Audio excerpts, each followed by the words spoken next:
नमस्कार, मी सुप्रिया माने तुमचं माने फॅमिलीमध्ये स्वागत करते। आज पिसाई देवीच्या मंदिरामध्ये सत्यनारायण पूजा आणि महाप्रसाद आहे, त्याचा व्हिडिओ मी तुमच्यावर शेअर करते।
म्हणजे अगदी कोल्हापूरच्या महालक्ष्मी मंदिरासारखीच प्रतिकृती असावी असं वाटायला लावणार मंदिर या ठिकाणी, आणि त्यांनी फक्त ग्रामस्थ असे थोडेफार बाहेरच्या लोकांची काही मदत असेल, पण एवढी भव्य वास्तू कुठल्याही सरकारी मदतीशिवाय केवळ लोकांच्या सहभागातून त्यांनी उभा केली. त्यामुळं त्यांच्या आयुष्यातला हा अत्यंत आनंदाचा अज्ञात दिवस. खर तर सर्व म्हणजे ग्रामस्थ आणि इतर सहकार्य करणारी जी मंडळी कोणी असतील ती सगळी अभिनंदनाला पात्र आहेत. सर्वांचं अभिनंदन करतो आणि आपण व्यक्त करतो. मनोनी शरण सर्व भावे देवाशी उतरील बार भवदुस्तर नदीचा. श्रीमंत श्री जगद्गुरु तुकोबाराय या अभंगामधून आयुष्यामध्ये माणसानं कोणाला शरण जावं आणि त्यालाच का जावं याचं वर्णन या ठिकाणी करतात. तसं पाहिलं तर शरण जाणं ही गोष्ट काही मोठेपणाची नाही, सन्मानाची नाही.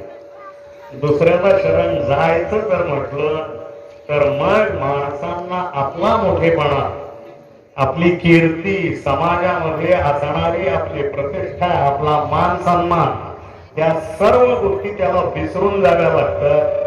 त्याच्याशिवाय दुसऱ्याला शरण जाता येत नाही. माणसं अशी सहजासहजी कोणाला शरण जातही नाही ही गोष्ट जेवढी खरी आहे तेवढी दुसरी एक गोष्ट खरी आहे. आयुष्यामध्ये प्रत्येक जण कधी ना कधीतरी कोणाला ना कोणाला तरी शरण गेलेला असतो, जात असतो. आपल्या लक्षात येत नाही आपण कसं कोणाला शरण गेलोय ते लक्षात येत नाही, पण माणसं शरण जात असतात. कीर्तनकार फार कीर्तन चांगलं सांगायचे. सगळे गावकरी यायचे, सगळे गावकरी यायचे आणि सगळे गावकरी येत असताना हळूहळू त्या कीर्तनकाराची ख्याती वाढायला लागली. इतकी वाढायला लागली की सगळ्या गावातली लोक यायला लागली, सगळं गावच यायला लागले. पण त्या गावाला उदाहरण म्हणून देतोय बरं का, कोणी मनावर घेऊ नका. नाहीतर तुम्ही म्हणाल एकच शब्द पकडायचा, टीव्ही मधल्यासारखं एकच शब्द पकडायचा त्याची बातमी लावायची. तसं करू नका, फक्त उदाहरण देतो. त्या गावातला सरपंच त्या कीर्तनाला काही येत नव्हता. आमच्या सरपंचाला राग यायचा म्हणून सांगितलं बरं का. त्या सरपंच काही त्या गावातल्या कीर्तनाला येतच नव्हता. मग सगळे जण त्याच्या सहकारी कीर्तनाला जायचे, पण तो काही येत नव्हता. मग एक दिवस त्याच्या जवळचे आमचे बाळू पाटलासारखे, केशव सारखे त्याला म्हणले, सरपंच चला जरा कीर्तनाला, कीर्तनकार फार चांगले आहेत, कीर्तन करते तर ऐका तर जरा. मग त्यानं कबूल केलं, महाराज येणार पण एक 10 मिनिटं थांबणार आणि लगेच जाणार. ते काही जास्त वेळ कीर्तन ऐकणार. ते म्हणले कसं काय असे ना, 10 मिनिटं का होईना तू कीर्तनाला चल. बरं म्हटले. कीर्तन सुरू झालं, कीर्तनाने आवन घेतला बुवाने, कीर्तन चालू झालं आणि तितक्यात तो सरपंच आला की त्या कीर्तनकाराने त्यांना आदराने आला, या या या, आला या या या. शब्द लक्षात ठेवा बरं का. काय म्हणले कीर्तनकार? आला या या. तो आला. त्याच्या मनात विचार आला, आता कीर्तनाला आलोच आहे तर एक 5 मिनिटं काय करावं, बसून जावं.